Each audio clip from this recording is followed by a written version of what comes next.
Motorway रिथा में mega corruption के स्कैंडल में गिरफ्तार डीसी मटियारी जो जिस्मानी रिमांड मंजूर। हैदराबाद में एंटी करप्शन कोर्ट डीसी अदनान रशीद के 3 ॾींहनि जे जिस्मानी रिमांड से एंटी करप्शन टीम हवाले करे छॾियो। सिंध सरकार मेगा करप्शन स्कैंडल की जांच लाइ 2 रुकनी कमेटी जोड़े छॾी। नाणे खाते जो एडिशनल सेक्रेटरी शहमीर भुट्टो और पब्लिक सर्विस कमीशन जो सेक्रेटरी नज़ीर कुरैशी कमेटी में शामिल। कमेटी के M6 मोटरवे रिथा में पौना 2 अरब रुपयनि जी घोबिन वारे स्कैंडल की जांच जो मैंडेट। 3 ॾींहनि में रिथा लाइ मिलंदड़ रक़म, बैंक अकाउंट्स और रक़म के खर्चन बाबत जांच रिपोर्ट पेश करण की हिदायत। एंटी करप्शन टीम तरफा मेगा स्कैंडल में गिरफ्तारन लाइ छापन जो सिलसिलो जारी। डीसी मटियारी जो प्रोटोकॉल ऑफिस कामरान खासकेली हैदराबाद में गिरफ्तार।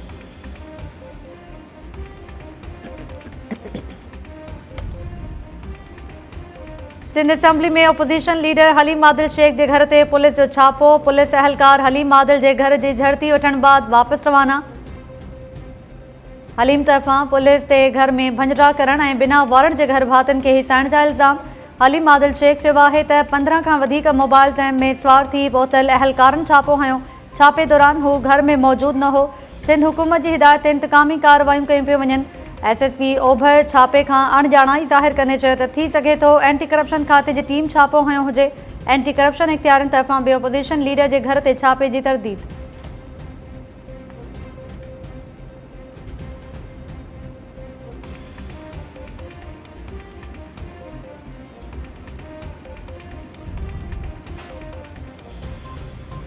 छंछर ते ऐलान कंदुसि त रावलपिंडी कॾहिं पहुचणो आहे। असांजो मुल्की तारीख़ में सब खां वॾो एहतजाज हूंदो। PTI सरबराह तरफां पाण ते वधीक कातिलाननि हमलनि जो ख़दशो ज़ाहिर। इमरान ख़ान चयो आहे त एहतसाब ऐं उस्मान बोज़दार के न हटाइण तां इस्टेब्लिशमेंट सां इख़्तिलाफ़ थिया। इस्टेब्लिशमेंट के चवण ते उस्मान बोज़दार के हटायूं हा त पंजाब में असांजी हुकूमत रही पए हा। हुकुमरान आर्मी एक्ट में तरमीम करे रहिया आहिनि त जीअं पसंद जो आर्मी चीफ आणनि जेको खेनि बचाए। मूं आर्मी चीफ लाइ उम्मीदवार जनरल्स मां कंहिंजे बि बारे में न ॻाल्हायो आहे। आर्मी चीफ की मुक़ररी ते हुकूमती हल्कनि में परेशानी आहे। लॉन्ग मार्च के वीडियो लिंक ते ख़िताब ऐं सहाफ़िन सां ॻाल्हि ॿोल दौरान इमरान ख़ान चयो त मुंहिंजी हयाती अञा ख़तरे में आहे। मूं ते हमलो कराईंदड़ ॿीहर मूंखे ख़त्म करण की कोशिश करे सघनि था। अमेरिका पारां साज़िश ज़रिए हुकूमत किराइण वारे मौक़िफ़ तां हथ न खयो आहे। मुंहिंजे इंटरव्यू के टोड़े मरोड़े पेश कयो वियो।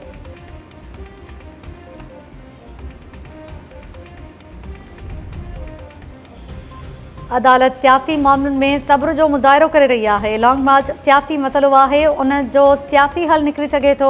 अड़े किस्म के मसलन में मुदाखलत से अदालत लाइ अजीब सूरत हाल पैदा थी वेंदी है। सुप्रीम कोर्ट में लॉन्ग मार्च खिलाफ सेनेटर कामरान मुर्तज़ा की दरख्वास्त खारिज करे छॾी। ॿुधणी दौरान चीफ जस्टिस उमरता बंदियाल रिमार्क्स ॾींदे चयो त आइनी भञकड़ी जो ख़तरो हूंदो त अदलिया मुदाखलत कंदी। लॉन्ग मार्च के मामले में मुदाखलत वक्त खां अॻु हूंदी। जस्टिस अतर मिनुल्ला चयो त छा तव्हां चाहियो था त सुप्रीम कोर्ट डिप्टी कमिश्नर जो किरदार अदा करे। तव्हां इहो चवणु चाहियो था त सूरत हाल एग्ज़ीक्यूटिव के कंट्रोल खां ॿाहिरि निकिरी चुकी है। चीफ जस्टिस चयो त मुल्क में विगोड़ न पर अमन अमान चाहियूं था। अहिड़ो हुकुम नथा ॾियणु चाहियूं जेको वक्त खां अॻु हुजे ऐं उन ते अमल भी न थिए।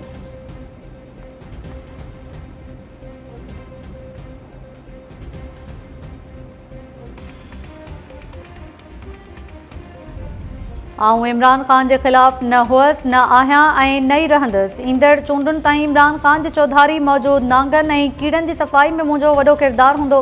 फैसल वाडा चयो आहे त आऊं इमरान ख़ान खिलाफ सुल्तानी शाहिद न पियो थियां। जॾहिं काबीना में शहज़ाद अकबर ऐं मुंहिंजो झेड़ो थियो तॾहिं बि इमरान ख़ान के ॿुधायो हो त शहज़ाद अकबर मुल्क छॾे भॼी वेंदो।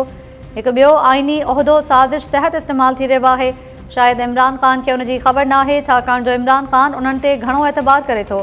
मूं उते भी पंहिंजो टारगेट ठाहे छॾियो आहे। हाणे रुगो लॉक करण ऐं फायर करण जो कमु रहियल आहे।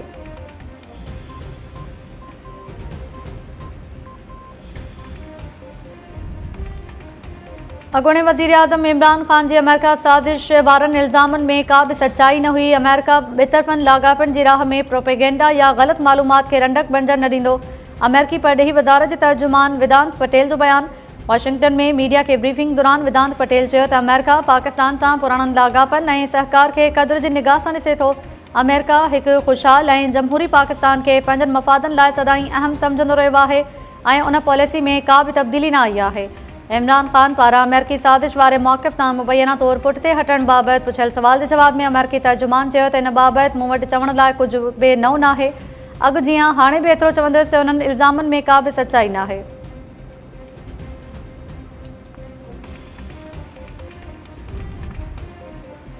आईनी हुक्मरानी लाइ करप्शन जो एहतसाब ज़रूरी है। सवाल इहो आहे त असां किथे लीको कढूं त बुनियादी हक़ मुतासिर थियनि। नैब कानून में न पर उन जे इस्तेमाल में ख़राबी है। सुप्रीम कोर्ट में नैब तरमीमुनि ख़िलाफ़ दरख़्वास्त के ॿुधणी दौरान चीफ जस्टिस अमृता बंदयाल जे रिमार्क्स जस्टिस मंसूर अली शाह पंहिंजे रिमार्क्स में चयो त छा इहो अदलिया जो कमु आहे त पार्लियामेंट खे कानून वधीक सख़्तु बणाइण जो चवे। नैब कानून खां वधीक अहम मौसमियाती तब्दीलियुनि खे मुंहुं ॾियण लाइ कानून साज़ी आहे।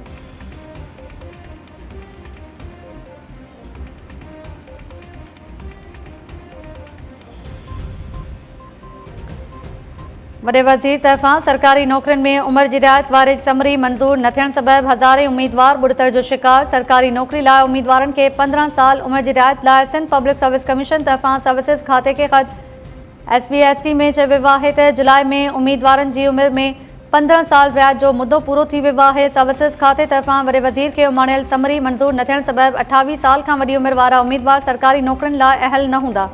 उम्मीदवारनि जी उमिरि में 15 साल रिआयत ॾियण बाबति नोटिफिकेशन जारी करण जी सिफ़ारिश।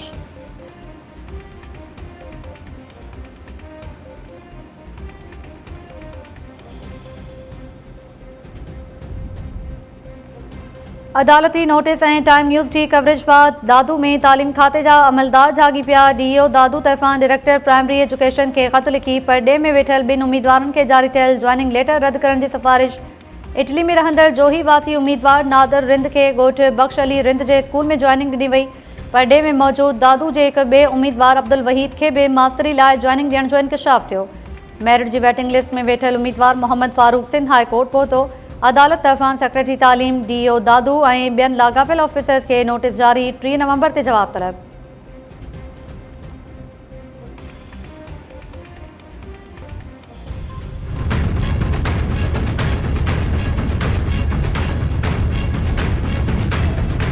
अॼु बि कोर्ट जेको डायरेक्शंस ॾिना ट्रायल कोर्ट खे डायरेक्शंस ॾिना जज साहब जा इहे रिमार्क्स हुया त जॾहिं कॉग्निजेंस थी वियो आहे चार्ज फ्रेम थियणो आहे त वञी करे केस हलायो।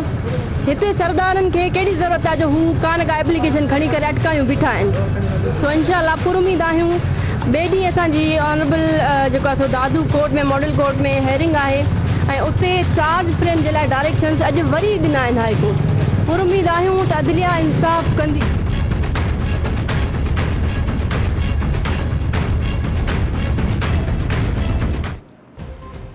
Sindh high court Larkana bench पारां दादू जे ट्रायल कोर्ट खे मेहर जो टीणो क़तल केस रोज़ानी बुनियाद ते हलाइण जो हुकुम।